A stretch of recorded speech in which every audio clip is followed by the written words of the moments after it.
Olá, meu querido, tudo bem? Tudo na paz? Eu sou o nosso irmão Humberto Lírio e você já me conhece. Eu sou um dos ensinadores da graça de Deus.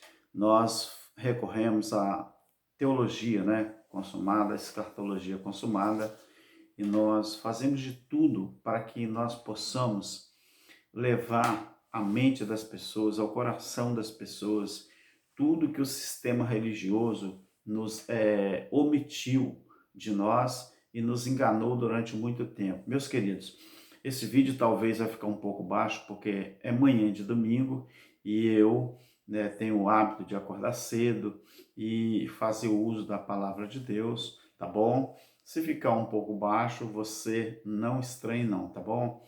E eu quero falar aqui de um assunto muito importante e relevante, e é um assunto que ele está presente no dia a dia de muitos evangélicos no mundo inteiro.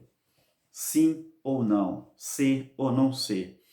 Mas antes de qualquer coisa, eu quero que você se inscreva no nosso canal, você deixe o seu like, Você possa aí nos ajudar e você compartilhe também, deixe seus comentários, tá bom?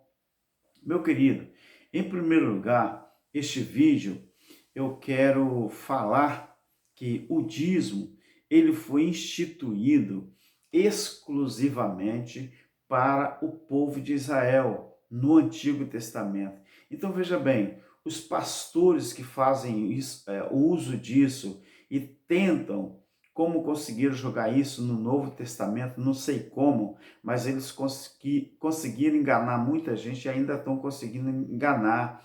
Então veja bem, todo o povo de Israel deveria trazer os dízimos, mas era para quê? Eles deveriam levar os dízimos à casa do tesouro para o mantimento dos levitas. Não era como se faz hoje, era para ter manutenção, porque a classe sacerdotal dos levitas era que tinha que ser alimentada pelos 10% de tudo que as outras 11 tribos levavam. Então, esse povo de Israel, eles deveriam levar ou trazer o dízimo à casa do tesouro para o mantimento dos levitas. Só a classe sacerdotal, era só a tribo de Levi que tinha que ser sustentada pelas outras 11 tribos. Porque a classe sacerdotal, ou a tribo sacerdotal, que era a tribo de Levi, eles não podiam ter terra igual as outras tribos podiam. Eles não podiam plantar, eles não podiam colher. Por quê? A classe sacerdotal, a tribo de Levi, era uma tribo exclusiva que foi separada para o sacerdócio levítico. Então, os levitas e seus descendentes são os únicos autorizados pela Bíblia a receber dízimo. Isso está em Números, capítulo 18, versículo 21, em Hebreus, capítulo 7, Então você vai ver lá. E outra coisa, meus queridos, uma pergunta que eu faço para você: o seu pastor é da tribo de Levi? O seu pastor, de onde você diz que ele é o seu guia, que ele é o seu mestre, ele é da tribo de Levi?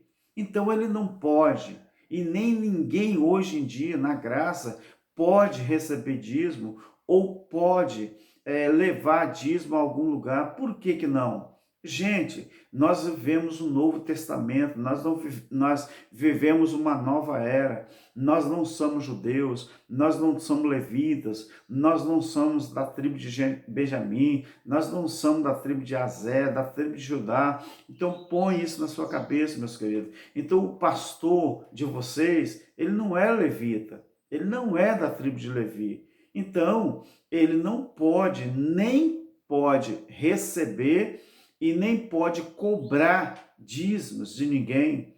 Então, meu querido, só essa parte aqui já seria suficiente e dá por encerrado, aquilo que nós estamos falando com respeito a isso. Então, essa questão do que eu estou falando, não vamos dar por encerrado, não. Se você estudar Números, capítulo 18, o versículo 1, o versículo 21, até o versículo 25, você pode estudar também Hebreus capítulo 7, né? E assim sucessivamente. Se você for em Deuteronômio, melhor ainda, porque ali dá todos os detalhes. Então, portanto, meus queridos, o pastor, ele não pode receber e nem pode exigir, não pode cobrar de ninguém.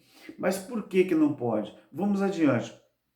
Um outro fato bastante relevante, que não justifica tal cobrança de dízimo, essas coisas, não justifica essa cobrança do seu pastor que ele faz, não justifica, é que o dízimo sempre foi mantimento, ou seja, o fruto das colheitas do campo, que era alimento, não é verdade? Então, em nenhum lugar da Bíblia o dízimo se refere a dinheiro, em nenhum lugar. Então, esse negócio de cobrar 10% do dinheiro das pessoas é outro erro. Não tem base bíblica nisso aqui. Não tem, não existe em lugar nenhum da Bíblia, nem no Velho e nem no Novo Testamento, para que aquilo continuasse. Dízimo era a ordenança da lei e acabou na cruz. Então, se dízimo ainda fosse permitido, então a gente tinha que viver a lei do olho por olho e dente por dente. A gente deveria, então, continuar matando animais, sacrificando animais do jeito que era na lei. Então você tem que observar isso, você tem que aprender e se libertar desse tipo de coisa. Então, os pastores, presta atenção nisso aqui, os pastores, né, que sempre usam, eles usam apenas três versículos para fazer com que os fiéis sejam dizimistas. E esses versículos, você sabe onde fica, né, em Malaquias 3, de 8 ao 10, que você sabe o que diz lá, trazer todos os dias uma casa do tesouro, papapá, papapá. Tá, mas eles omitem o capítulo 1 e o versículo 1 de Malaquias. Eles omitem isso. Por que que eles também não falam? Então, se você observar, isso aqui, Malaquias 1 e 1, é o início, meu querido, da pregação de Malaquias. Então, o texto fora do contexto gera pretexto para a heresia. Então, se você observar ali, como que nós podemos, então, ver em Malaquias 3:10, do jeito que a gente vê lá em Malaquias 3:10, é uma palavra de Deus relacionada ao povo de Israel, aquele povo que realmente estavam debaixo da lei do dízimo, conforme nós vimos em Malaquias 1:1. Agora, você observe que aqui diz, toda a nação. É no singular, não é no plural. Toda a nação, se referindo à nação de Israel, para quem a palavra de Deus, por intermédio, né, de Malaquias, estava sendo entregue. Então, se você observar, o contexto fala assim, para que haja mantimento na minha casa. Então, se referindo à manutenção dos levitas que moravam na tenda da congregação. Então, onde que é a casa do tesouro que os pastores falam hoje? É só lá, não é? Aonde você congrega, não é verdade? Então, se naquela época a casa do tesouro era uma espécie de almoxarifado do templo que existia na época da lei, então por que se aquele templo ruiu no ano 70 com o juízo que Jesus falou que viria sobre Israel, o templo que estava de pé, que representava o símbolo máximo da lei, ele foi abaixo. Então, onde é a casa do tesouro hoje para as pessoas levar o dízimo? Se não existe templo de pé, então os pastores dizem que é lá onde você congrega. Olha que aberração, que mentira. Então quer dizer que Deus tem várias casas do tesouro, porque no mundo inteiro, aonde se cobra dízimo, as pessoas levam dízimo aonde se congrega. Mas a Bíblia fala que no Novo Testamento, nós somos o edifício de Deus, nós somos o templo de Deus, nós somos o santuário do Senhor.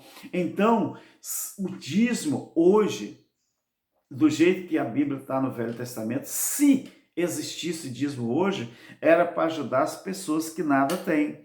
As pessoas que estão nos leprosários, que estão no hospital, que estão numa clínica, que estão no manicômio, os toxicômanos que estão lá nas ruas, nas calçadas, né? Uma família, uma viúva pobre que não tem como se sustentar. Então, Casa do Tesouro hoje seria aonde existe uma pessoa necessitada.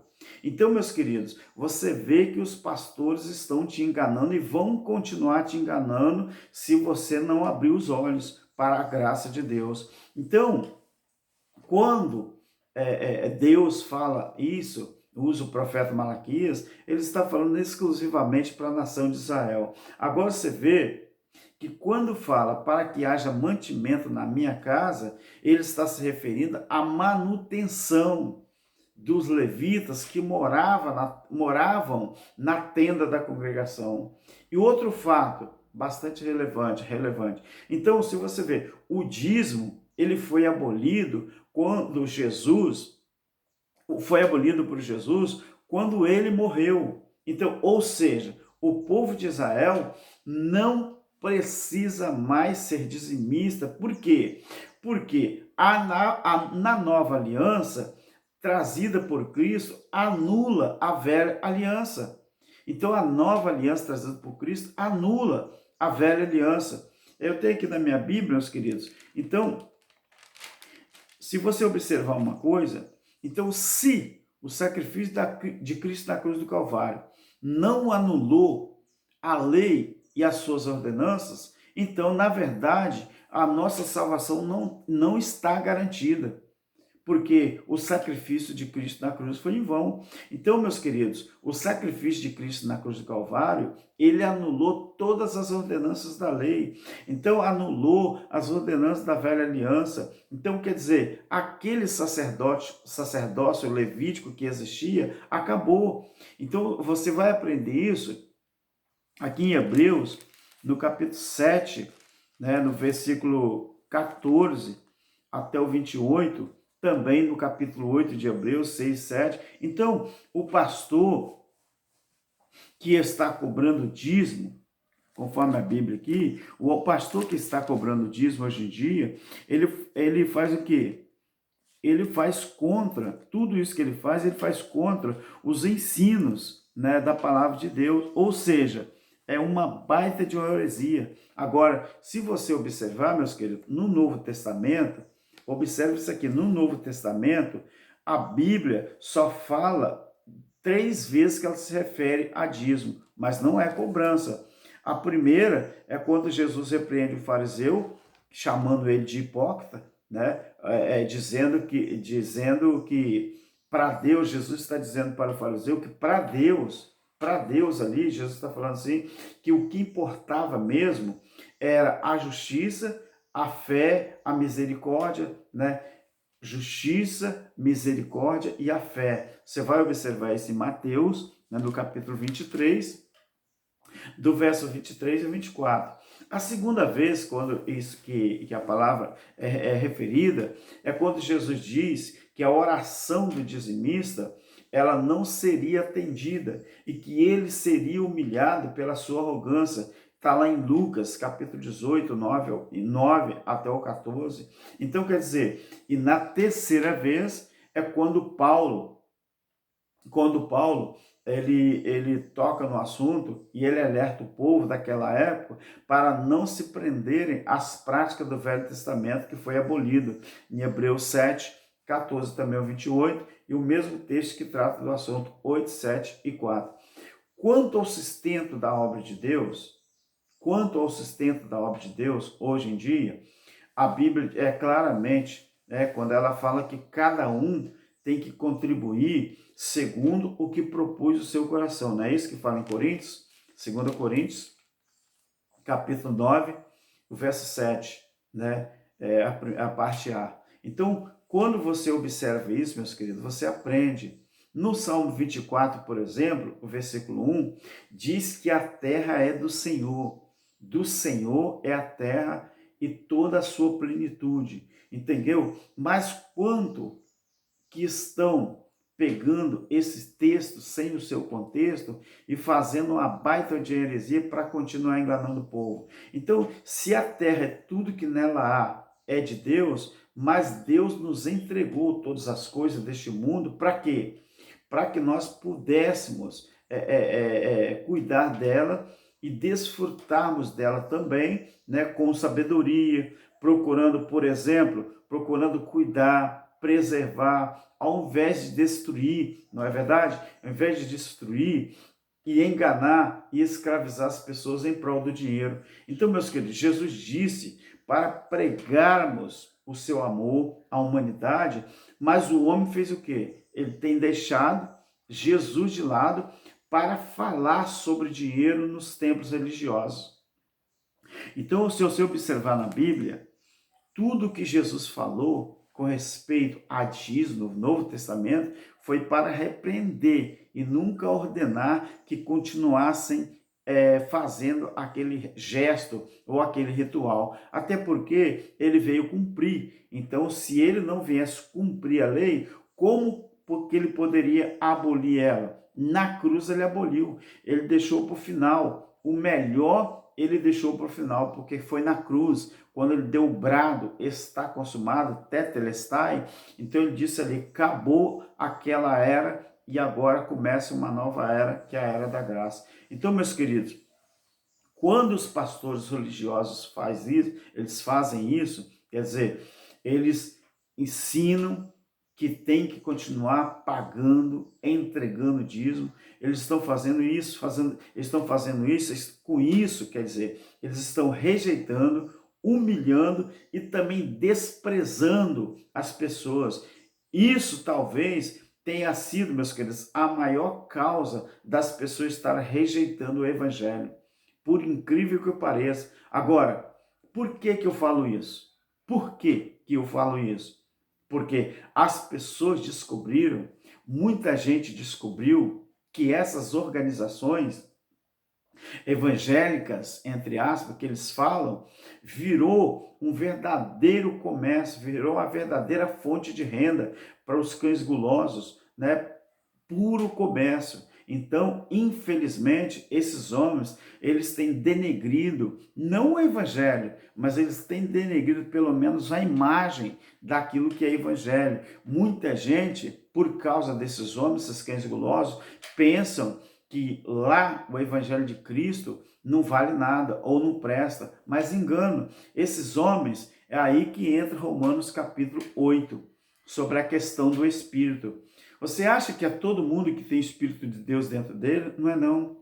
Por que a Bíblia diz que só os filhos de Deus, quando morrem, o corpo vai para a terra e o Espírito é que volta para Deus? A Bíblia diz no capítulo 8 de Romanos que só quem tem o Espírito de Deus é que é considerado filho de Deus. Então, é isso que é a morte eterna que Jesus falou. Quando a pessoa que é filho da ira, quando ele morre, o corpo perece na terra. Por isso a palavra perecer. Perecer é ser extinguido. Mas o Filho de Deus não. Aquele que ensina a verdade, aquele que liberta as pessoas do sistema religioso, quando eles morrem, o seu espírito volta para a eternidade, continua na vida eterna. E a vida eterna ela já começa aqui, segundo, do jeito que fala 1 João capítulo 3. Então, meus queridos, a palavra de Deus ela diz assim, porque o amor ao dinheiro é a raiz de todos os males. Você vê que não é ter dinheiro que é a raiz de todo mal, é o amor ao dinheiro, ao bendito de dinheiro. Então, se você observar, a raiz de todos os males, e nessa cobiça, do jeito que fala aqui a Bíblia, e nessa cobiça, alguns se desviaram da fé e se transpassaram a si mesmos com muitas dores.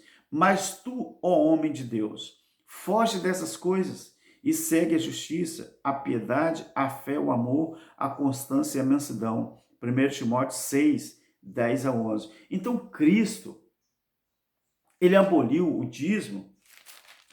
Cristo, ele aboliu o dízimo, meus queridos. Por quê? Porque o dízimo, inclusive, entre o povo de Israel, no mesmo jeito que foi abolida a escravidão no Brasil. Lembra a escravidão do Brasil, 1888?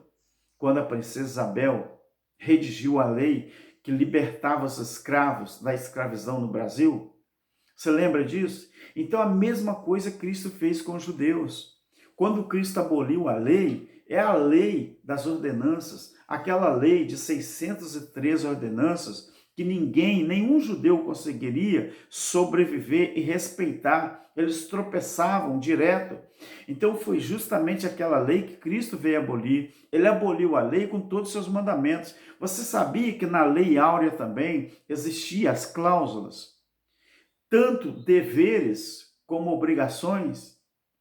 Tem um ditado no mundo que diz: cumpra o seu dever e depois exija o seu direito. Então, ali nas cláusulas da Lei Áurea, se você estudar, você vai aprender, porque é bom você trazer para o sentido espiritual e aplicar na sua vida pessoal, porque só estudando história é que a gente vai entender como que funcionava ou funciona as civilizações. A Bíblia está repleta disso. Muitos trechos da Bíblia foi tirado da história das civilizações. Paulo, ele recorreu muito à história romana, à cultura romana, para escrever alguma coisa. Cristo, ele recorreu à cultura judaica para também mencionar muita coisa. Principalmente Cristo, que era judeu, Paulo, judeu. Então, esses homens, meus queridos, se você não estudar um pouco de história, como que você quer entender a Bíblia? De que forma você quer entender a Bíblia? Daqui uns dias eu vou estar falando sobre Mateus 25, que eu vou trazer para a graça.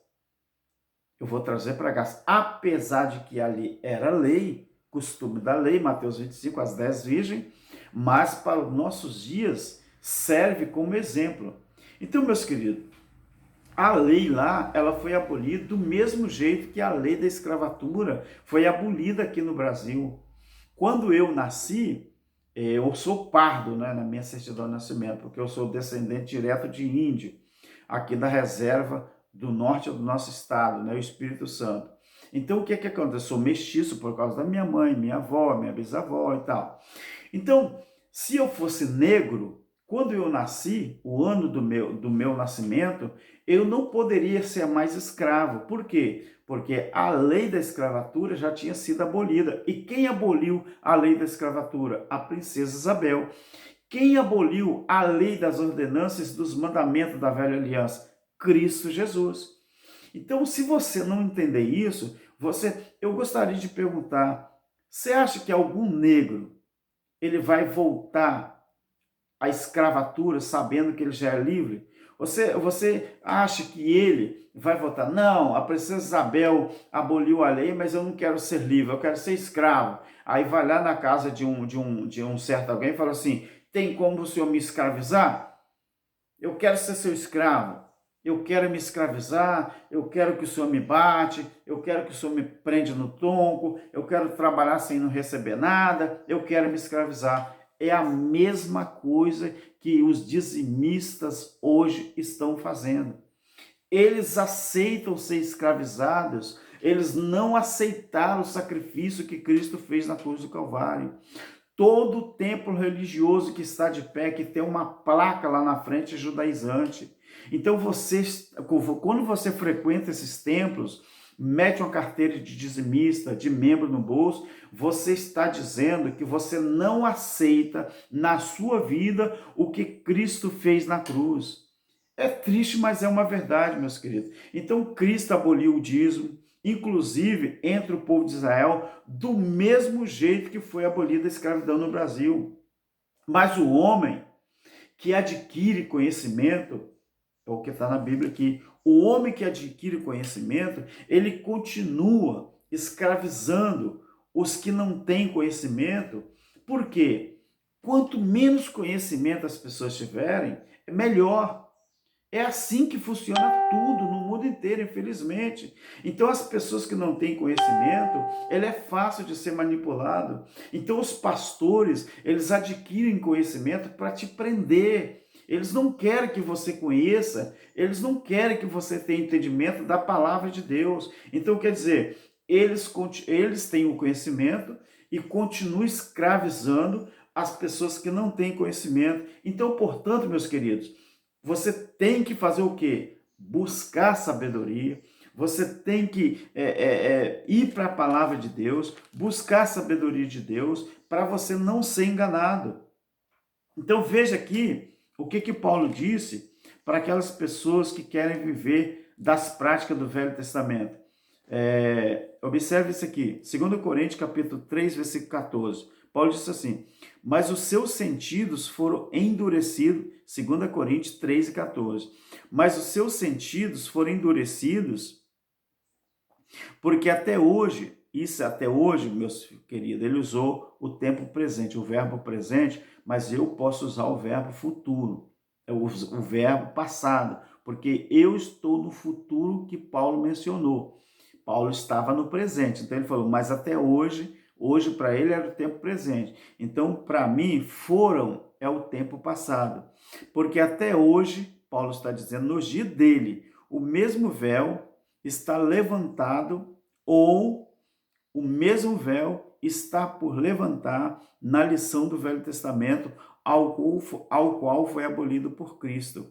Agora você observando isso aqui, até nos dias de Paulo, que Paulo já pregava a graça, já ensinava a graça, mas mesmo nos dias dele, segundo esse texto aqui, quando alguém lia a lei de Moisés nos templos, eles ainda citavam essa passagem para quê? Para que as pessoas não entendessem à luz da palavra a revelação da graça de Deus. E Paulo está falando que o mesmo véu até hoje, o mesmo véu está por levantar na lição do Velho Testamento, o qual foi abolido por Cristo. Então, você está sendo enganado, meus queridos. Se você observar esse texto, você está sendo enganado. A única coisa que os homens querem de você, sabe o que é? É o seu dinheiro.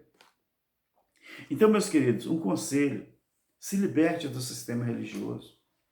Se liberte. Não diga para Cristo que que você não aceita o sacrifício que ele fez, não. Não diga isso, não. O dízimo foi para a lei de Moisés, foi para os judeus, e tinha um endereço.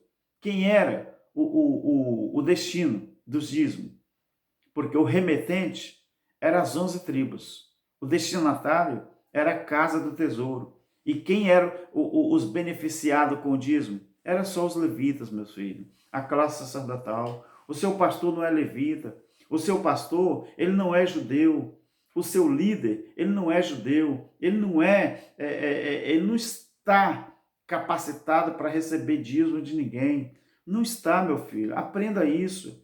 Se você quer ajudar, sabe o que você faz? Se você dizima 100, 1.000, 2.000, 500, você sabe o que você pega com o seu dízimo? Esse sim é bíblico.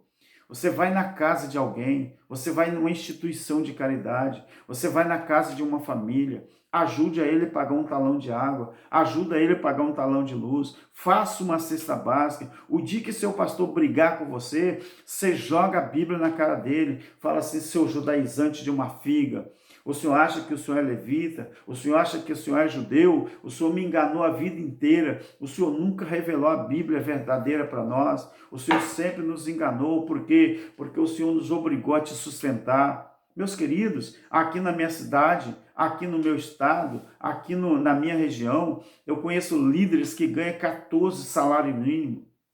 Pastores que ganham 15, 20 salários mínimos para dirigir uma igreja. Isso é um absurdo, meus queridos. Isso é um absurdo. Isso é escravizar o povo de Deus. E tem muita gente que aceita ser escravizado. A mesma coisa que aconteceu com o povo de Israel quando foram para o Egito. Eles não foram para o Egito para ser escravizados, não. Eles foram por causa da fome. Mas lá eles se deixaram escravizar. Meus queridos, fiquem na paz, tá bom? E eu vou falar mais sobre o dízimo em um próximo vídeo. Eu vou falar mais sobre o dízimo e eu quero que você entenda, compreenda e pratique, tá bom? Fique na paz. E se inscreva no nosso canal, tá bom? E hoje, amanhã de domingo, maravilhosa, muito cedo ainda, né? Mas eu estou fazendo aqui a minha parte e falando um pouco baixinho, porque ainda é muito cedo, mas eu agradeço de coração. Estude a Bíblia, procura o tema dízimo, procura o tema levitas, procura o tema judeus e vai estudar a Bíblia. Escolha um tema, Fala assim: hoje eu quero estudar sobre dízimo. Então pega as referências bíblicas sobre dízimo. Fala assim: hoje eu quero estudar sobre o sacerdócio levita. Então procure a referência e estude. Se você lê a Bíblia, meu querido, de cabo a rabo, igual muita gente fala, eu já li a Bíblia 10 vezes, já vi, mas não aprende nada. Você tem que se situar na história. Você tem que fazer uma crítica do texto, do contexto. Você tem que fazer uma análise textual. Você tem que respeitar os verbos. Você tem que respeitar a conjugação dos verbos e os tempos verbais. Você tem que estudar a Bíblia dessa forma. Você tem que respeitar o vernáculo da língua portuguesa quando você lê a Bíblia. Aí você vai aprender o que serve para nós e o que era só para os judeus. Nada na Bíblia é mais, irmãos. É uma verdade, eu vou falar, mas é verdade. A Bíblia é um livro que foi escrito para contar uma história no pretérito perfeito. Quer dizer, começou e terminou na sua época. A Bíblia não é um pretérito imperfeito, não. O que é um pretérito imperfeito? É uma história que começou e ainda vai terminar. Não, meu querido. Os líderes religiosos é que ensinam assim. Mas não, o resumo da Bíblia está no livro do Apocalipse. O Apocalipse registra o juízo que iria acontecer no ano 70 DC, depois de Cristo. Então, nada que está na Bíblia vai cumprir, não. Isso aqui, meus queridos, você lê as 14 cartas de Paulo e você pega alguma coisa ali que você aplica no nosso dia, no dia a dia. É como você escrever uma carta para seu pai, para sua mãe, seu marido, sua namorada ou seu namorado, e no meio do caminho essa carta é extraviada. Outra pessoa lê. Então, dependendo do conteúdo da carta, alguém vai gostar e vai falar: caraca, eu posso aplicar isso aqui na minha vida, mas essa carta não é minha, eu tenho que entregar ao dono, eu tenho que entregar ao destinatário, mas eu aprendi muita coisa nessa carta. Então, a carta, ela serve para aquela pessoa, só que o destinatário não é aquela pessoa. A Bíblia, ela foi escrita para um determinado povo, para uma determinada época, para uma determinada situação. Porque a Bíblia, ela tem o seu remetente e ela tem o seu destinatário. Nós simplesmente pegamos no século XXI as coisas da Bíblia e aplicamos na nossa vida porque serve para as nossas vidas. Mas nós não vivemos mais no ministério dos homens e nem no ministério dos anjos. Nós vivemos no ministério do Espírito. Pega a palavra ministério e pega a palavra Espírito e faça um estudo completo.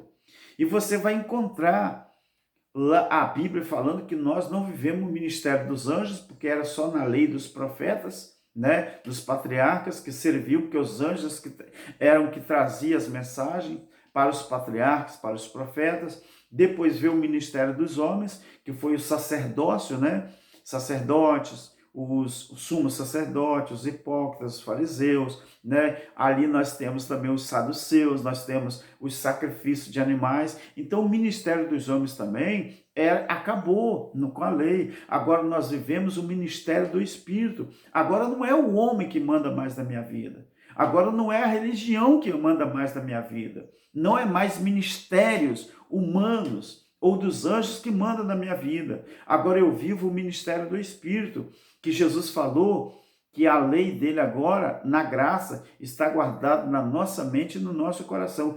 Quem disse que uma religião detém a nossa comunhão com Deus? Muita gente acha que a minha comunhão com Deus está na Assembleia de Deus, está na Batista, está na Presbiteriana, está na Adventista, está na Sexta Noé, está na Maranata. A minha comunhão com Deus, muita gente diz que está em certa denominação. Mentira pura. A Bíblia diz que a minha comunhão com Deus, Jesus falou para a mulher samaritana, lá no capítulo 4 de João, ele falou que os verdadeiros adoradores iriam chegar um tempo em que eles iam adorar a Deus, era em espírito e em verdade. Meus queridos, nós vemos o ministério do Espírito. Se você aceita os homens mandando na sua vida, é porque você nunca teve Cristo como cabeça do seu corpo. E a Bíblia diz que o corpo de Cristo é a igreja. E a igreja ela tem um corpo, e esse corpo tem um cabeça, e o cabeça é Cristo. Se você diz que o seu pastor é que manda na religião, manda na denominação e, afinal de contas, manda na sua vida, eu vou te surpreender, mas você está dizendo para Cristo que ele não é o cabeça do seu corpo. Aí eu concordo com você de viver escravizado pelo homem, entregando dízimo, entregando oferta, entregando isso e aquilo, e tendo hora marcada para adorar a Deus. Você sabe que Jesus ensinou que o verdadeiro cristão, o verdadeiro adorador, ele não tem hora marcada para buscar Deus, não. É porque em espírito e em verdade, você não depende de culto começar às 7h30 e terminar às 9h. Você não depende das EBDs começar 8h e terminar 10. Meu querido, hora marcada quem tinha para adorar a Deus era judeu. Hora marcada que tinha para adorar a Deus era samaritano, porque os samaritanos adoravam nos montes, os judeus adoravam no templo, mas os verdadeiros adoradores, ele não adora mais em templo e nem mais em montes, não. Ele adora em espírito e em verdade, meus queridos. Aprendam isso. Eu quero deixar Hebreus para você. Eu vou terminar esse vídeo, mas eu quero deixar Hebreus para você no capítulo 12. Olha o que diz Hebreus capítulo 12. Porque o Senhor corrige a quem Ele ama e Ele açoita todo o que Ele recebe por filho. Você viu? A vida toda nos ensinaram errado. Falou que se a pessoa está sofrendo, passando por algum tipo de sofrimento, é porque pecou. Mas é o contrário. Ele sofre, ele é açoitado justamente porque ele é filho de Deus. É o contrário do que a religião nos ensinou. E é para a disciplina que vocês suportam a correção, porque Deus trata vocês como filho. Pois que filho há a quem o pai não corrige? Se Deus corrige a gente, meu querido, é porque ele nos ama, é porque ele detesta a gente, não. Nos ensinaram errado. Então, olha só, mas se vocês estão sem disciplina, olha a característica de quem não sofre, de quem não padece. Se vocês estão sem disciplina, na verdade, do qual todos somos feitos participantes, vocês então são bastardos, vocês não são filhos. Meu querido, abre a mão para o seu filho, abre a rédea para o seu filho, para ver o que ele faz. Se Deus nos corrige, se Deus nos açoita, é porque ele nos ama. É o contrário do que a religião nos ensinou. Agora é o checkmate. 8, 9 melhor. Além disso, nós tivemos nossos pais segundo a carne. A lei, Paulo está falando, a lei. Porque nós acreditamos que quem escreveu a carta aos Hebreus foi Paulo. Nós, os ensinadores da graça, a escatologia consumada, nós entendemos assim. Então, além disso, tivemos nossos pais segundo a carne, os quais nos corrigiam. E nós respeitávamos eles. Agora, não nos sujeitaremos muito mais ao Pai dos Espíritos e viveremos? Viu? Deus não é pai da sua carne, meu querido. Deus não é pai do seu sangue. Ele é pai do nosso espírito. Ele não é pai de carne e sangue. A carne e sangue, ela vai para o pó, ela termina os seus dias. Mas o espírito, que ele tem um pai que está dentro de nós, ele volta para a eternidade. Volta para a eternidade porque é o lugar do seu pai, é a casa do seu pai. Volta para lá porque o filho, ele tem que retornar de onde veio. Meu querido, fica na paz, fica na graça, tá bom? E desculpe de um vídeo estar um pouco baixo, mas eu tenho que respeitar o horário, eu não posso falar muito alto, até porque eu não tenho aqui um estúdio ainda prontinho, com toda a aparelhagem certinha, mas eu, apesar da minha idade, 55 anos, mas eu quero mais e mais produzir qualidade melhor, porque eu respeito meus ouvintes, eu respeito meus inscritos, porque são todo mundo educado, são todo mundo excelente. Vocês são nota 1000, tá bom, meus queridos? Fique na paz e continue intercedendo ao nosso Criador por todos nós, tá bom? Fique na paz. Amém.